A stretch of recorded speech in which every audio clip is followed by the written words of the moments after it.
vital force is higher than the physical plane. It is so anything that can happen is from that plane and from the mental plane. So therefore, when the cause is deeper, a cause of disturbance is in the higher plane. When you apply any substance in the physical plane, how can it reach that level of consciousness? Мы уже поняли, что любая болезнь, да, она действует в первую очередь с высшего плана на материальный план.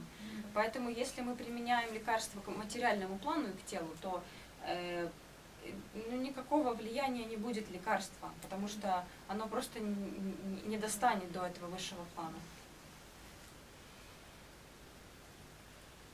Because according to these sciences, as we have also studied in yesterday's class, so according to these sciences,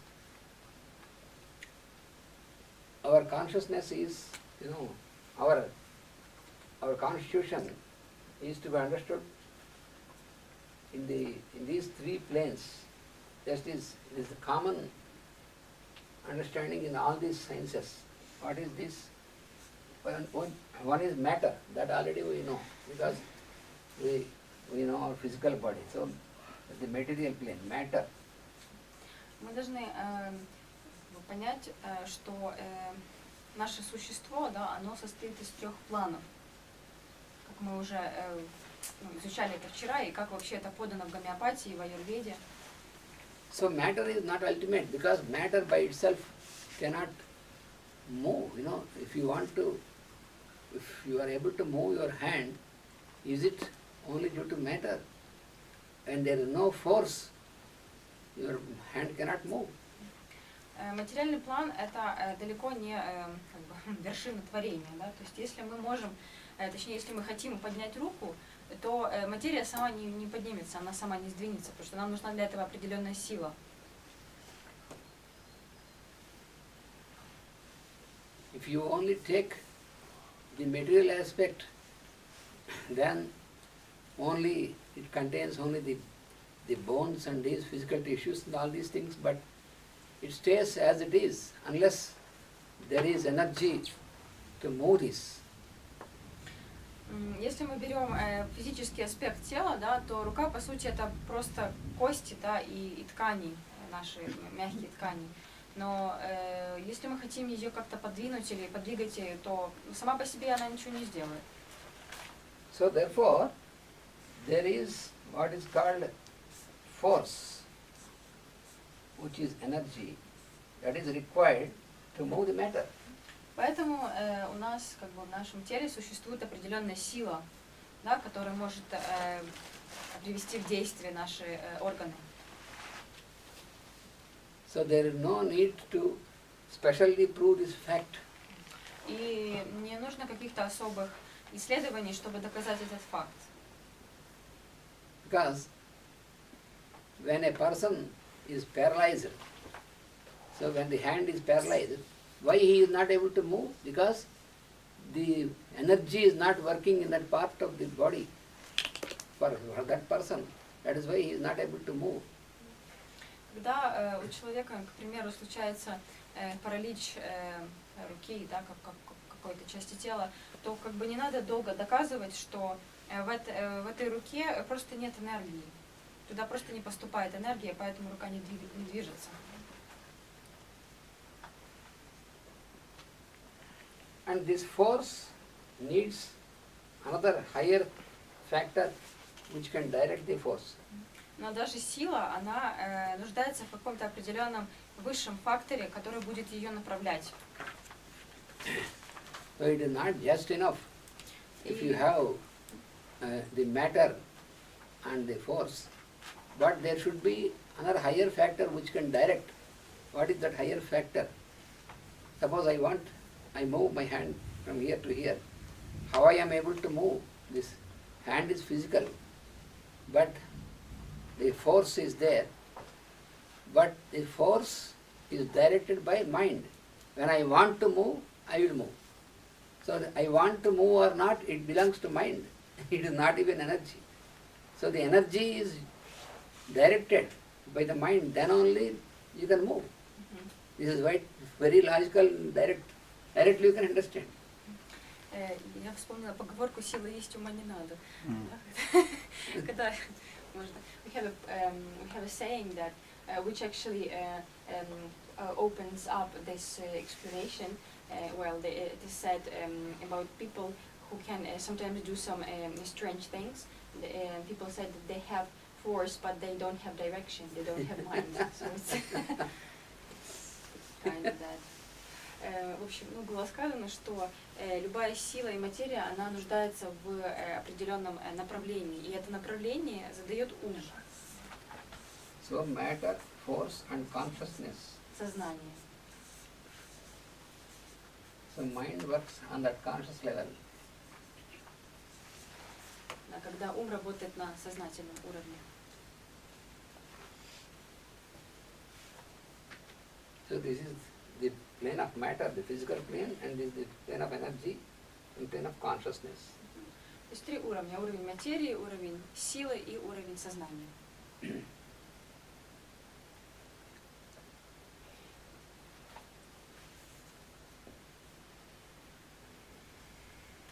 So the consciousness is from the center, what we call I am.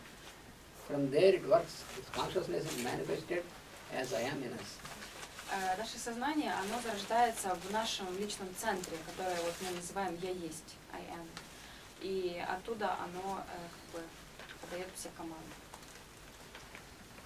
So that is responsible, and from that level it is gradually it induces, because there is the will higher to mind, and this will make the mind, and then the mind directs the force, and then this moves the matter. That is how everything goes on. То есть весь процесс происходит поэтапно, и он как бы нисходящий. Сначала зарождается воля, какой-то посыл, он идет в сознание, в ум, потом он направляет силу, и сила уже что-то, какое-то действие совершает через тело.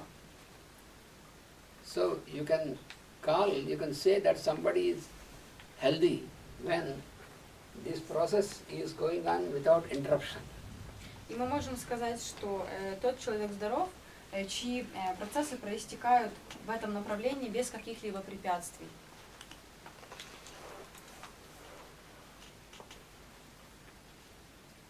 So the source of disturbance, which you call disease, disturbance is called disease, disorder. The source is also not on the physical level, it is also from higher level, from the mind. И любое беспокойство, которое мы можем испытывать, оно также не зарождается на материальном уровне. Оно изначально поступает на уровень воли, сознания, высокие планы. And this level of force is that is the layer, that is the plane where you have all the sensations. И на уровне силы, на этом втором уровне, зарождаются и существуют все наши чувства. What we say, I feel like this, I hear like this, I see like this, I feel, all these sensations are governed at this level by the vital force. И все наши ощущения, чувства, которые мы вот выражаем тем, что я чувствую, я там вот, то, что наше тело ощущает, там, боль или какие-то разные ощущения, все они руководствуются жизненными силами. И личный центр это одно, а уровень силы это другое или это одно и то же? Личный уровень силы это форс, это вторая вот эта стадия. А что первое у тебя? Ну что сознание зарождается в личном центре я есть. Да, ну вот это consciousness. So, why it is necessary to dynamize a substance before using it as a medicine is, it has to transform from the level of matter into force and the higher level consciousness. И суть динамизации любого вещества, для того, чтобы оно сработало, это переведение его с уровня материи на уровень сознания. Мы повышаем, ну, так скажем, его вибрации. Еще раз, Танюш. Смысл динамизации или патентизации веществ заключается в том, чтобы перевести его как бы материальные качества на уровень на более высокий уровень, чтобы это вещество влияло не на материю, а на сознание.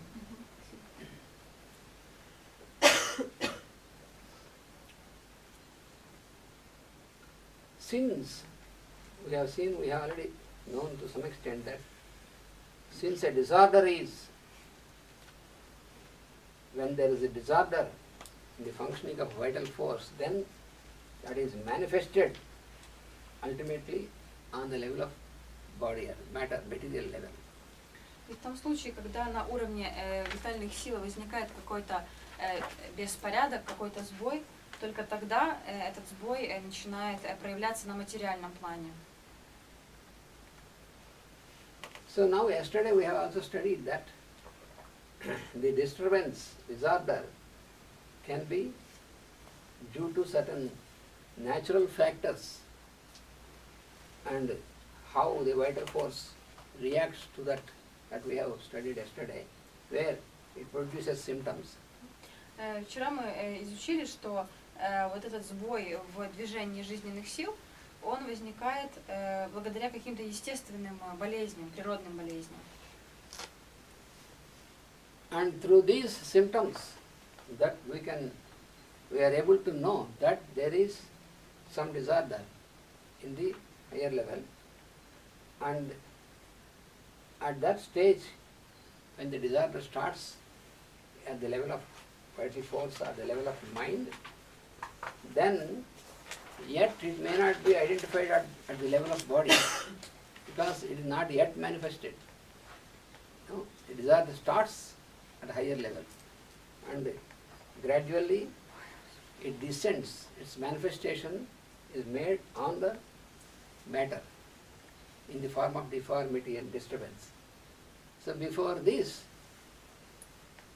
that is the reason that in the normal medical science, when they make all the investigation and when they don't find any deviation than the standard, on the standard values, then they say there is no disease and there is no disease in the person. But already the person is having some problems in sensations, problems at a level of mind like depression and all these things. And then even this is not considered.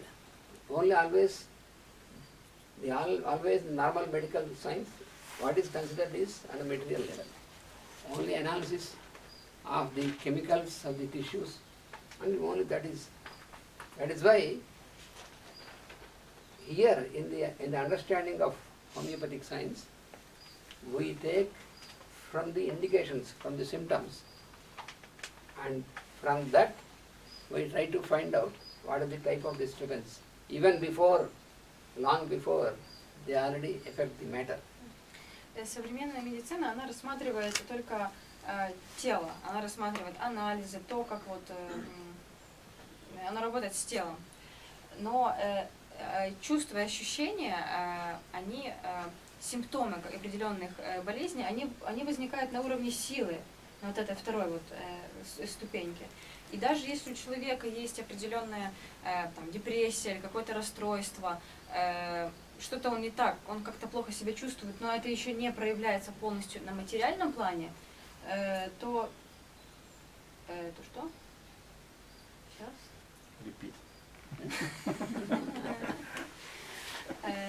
So if we have symptoms on the force level, when symptoms are produced by the vital force, so from these indications, then we are able to know about the disorder even before it is manifested here. Да, если у нас есть эти симптомы еще не на уровне тела, а только на уровне вот, ощущений, ну, как бы, уровне витальных сил, то мы по симптомам можем разобраться, с помощью гомеопатии и какая болезнь находится вот в этом Зарождение нужно. на высших планах. Да, нужно зародилось. Да, да. И даже если тело здоровое и анализ говорит, что все нормально, болезнь уже может быть в теле на более высоких планах, просто еще не проявлена. So yesterday I have explained you about what is natural disease and what is artificial disease. Вчера мы изучали, что такое естественная, природная болезнь, что такое искусственная болезнь.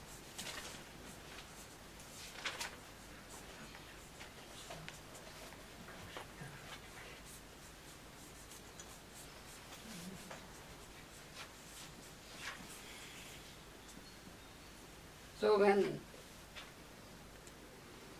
in a person who is in a healthy condition, suppose there is a disorder created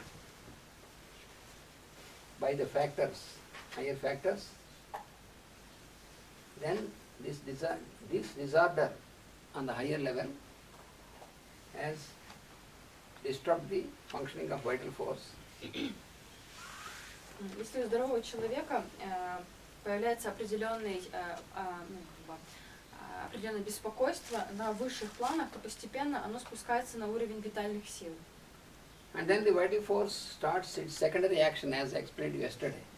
И потом жизненная сила человека начинает давать вторичную реакцию, как вчера было рассказано. And with the secondary action, you have the appearance or manifestation of the symptoms. И вторичная реакция, она проявляется в определенных симптомах в теле.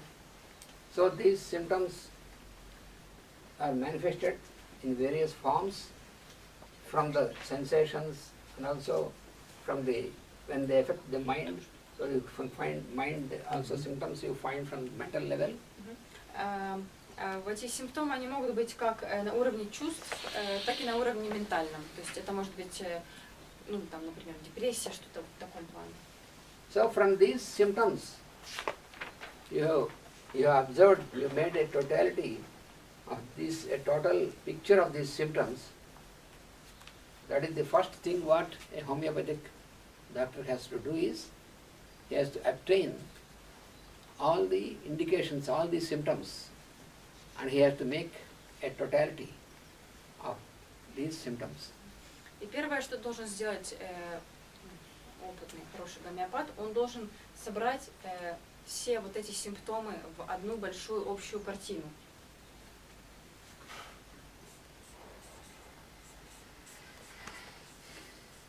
So this totality of symptoms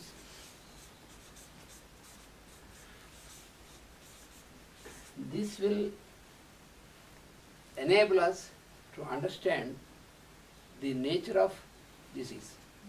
И вот эта тотальность, вот это единый сбор вот этих симптомов, он нам поможет понять настоящую причину заболевания. Therefore, in the homeopathic understanding, there is no much significance for the name of the disease. Поэтому в гомеопатии название болезни не имеет какого-то большого значения. So in the normal medicine, from all the investigations, from the blood investigations, urine investigations, and investigations with X-ray and all these things, then they will give a name to the disease. В классической медицине результаты анализов крови или мочи, или, например, рентген, они будут приводить к тому, что доктор скажет название болезни. So basing on the name of the disease, then they will decide the medicines for that disease. И основываясь на том, какая это болезнь, они будут предписывать определенные лекарства. But in homeopathic approach, the medicines are not determined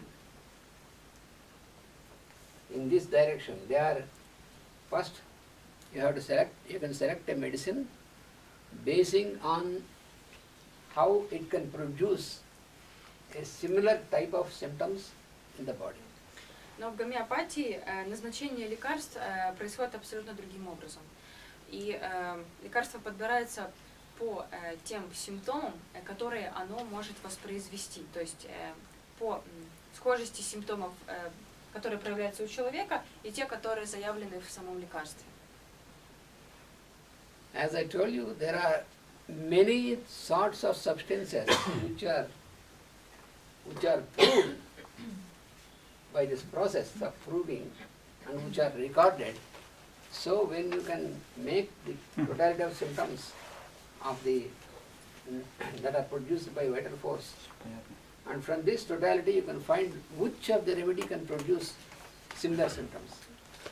Множество веществ были исследованы и были описаны с точки зрения их влияния на организм, поэтому реально найти такое вещество, такое лекарство, которое совпадает по своему влиянию с самой болезнью.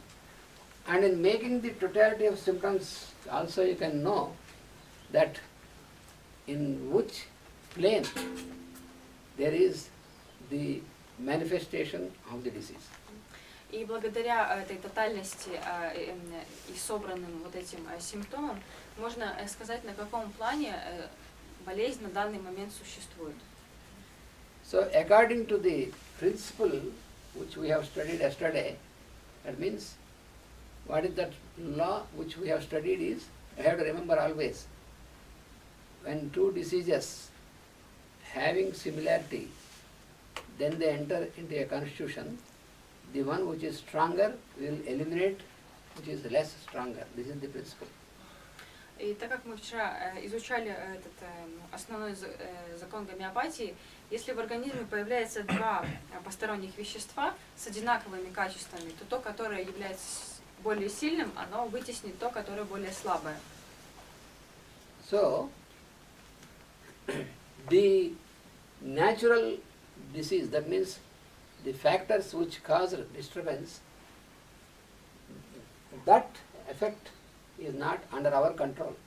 That is expressed in the form of the secondary action of the vital force, but the intensity and all these things of the natural disease, they are not our control. We cannot fix them or control them. Влияние природной болезни, которая поступает в тело, оно имеет свое влияние на нас, и мы, в принципе, его контролировать не можем.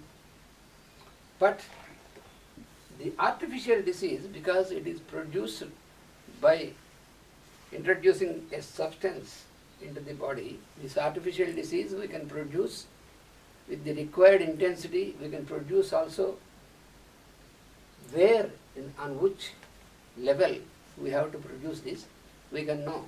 And then we can use this potency, depending upon this, we can fix the potency and use the medicine so that it will produce the secondary action similar to that in the vital force. Как уже было сказано, мы не можем повлиять на интенсивность болезни первичной, природной, но в наших силах подобрать такое вещество, которое будет иметь схожие симптомы в своем действии. И в зависимости от того, на котором уровне находится болезнь, мы с помощью потенциации можем, так скажем, сделать это вещество сильнее, чем сама болезнь. Since we have studied the totality of the symptoms in the patient, we can know that how is the intensity of the disturbance in that patient originally. Собрав всю вот эту общность симптомов, мы можем понять, насколько интенсивна болезнь в теле человека. That means if the disturbance is only on vital plane or the disturbance is on the mental plane.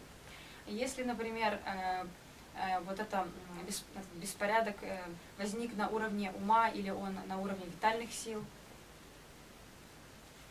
And then when we select a remedy which can produce similar symptoms, then we will administer this remedy in such a potency which can produce artificial disease with more intensity than the original disease.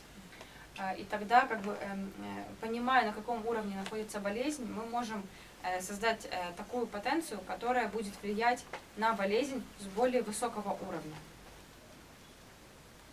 Как понять именно этот уровень правильно? Is there any method for how to understand at which level the Yes, yes, yes. We are going to study all this. There is very precise method. Мы в ходе изучения придем к этому. Это очень такой точный метод. And then, when we have administered in this manner, with higher intensity, then according to this law, because we have administered with similarity, that will enable the vital force to eliminate the effect of the natural disease. Если мы как бы, с помощью вот этих расследований симптомов все сделали правильно и создали лекарства на более высоком уровне, тогда мы можем эту болезнь из организма вытеснить. So when you make such type of application, that means by applying similars, then it will be easy for the vital force to act strongly against the factors which are disturbing. So that is the reason for which you have to use its similarity. Если лекарство применяется согласно закону подобия, то нашим витальным силам будет намного проще справиться с болезнью, потому что лекарство будет работать согласованно с нашими витальными силами. Because both these efforts, because already the vital force is making an effort, that is why it has produced secondary action against the vital disease. До сих пор, когда вот поступила болезнь в тело, витальные силы боролись с ней и тратили силы на то, чтобы создать определенные симптомы. And when you have produced artificial disease, then in this also it is the same direction the vital force should work. Но с тех пор, как мы вводим в организм вот эту искусственную болезнь, да, с помощью лекарства, тогда они начинают как бы подпитывать витальные силы и действовать в одном направлении с ними. By this, there will have no extra burden or extra, and the vital force is not overburdened by this. With the same effect, it can work in the same direction. И с этого момента как бы исчезают какие-либо преграды на пути у витальных сил, и они начинают работать эффективно в своем правильном направлении. If you apply medicines which are not having similarity, then what happens? These medicines produce an artificial disease which is with different type of effect on the vital force. Если, например, мы употребляем лекарство, какое-то обычное, да, оно имеет абсолютно другое направление, не такое, как имеет жизненная сила. И поэтому витальная сила, ей приходится еще больше работать. So the vital force has to work in one direction with the natural disease and in another direction with the artificial disease. И таким образом получается, что витальные силы, они одну часть энергии тратят на то, чтобы бороться с настоящей болезнью, а вторую часть для того, чтобы бороться с таблетками. Then what happens is within a short time the vital force gets weakened. Тогда что происходит через какое-то время? Жизненные силы начинают ослабевать. Then both the diseases will stay in the constitution. И тогда получается, что обе болезни остаются в теле. And the vital force has to continue its very difficult effort against both these diseases. And if you put another medicine, that is what we do in normal medicine, you put many varieties of medicines, and each medicine will, because there is no similarity, it produces its own artificial disease. So the vital force, the power is distributed, is shattered, decentralized. That is why patient is incurable. That is the reason. И этот процесс может быть бесконечным, потому что мы вводим одно лекарство, оно еще больше разбалансирует тело, потом еще одно, и таким образом пациент становится неизлечимым, потому что это бесконечный процесс, постоянно расшатывает его силы организма.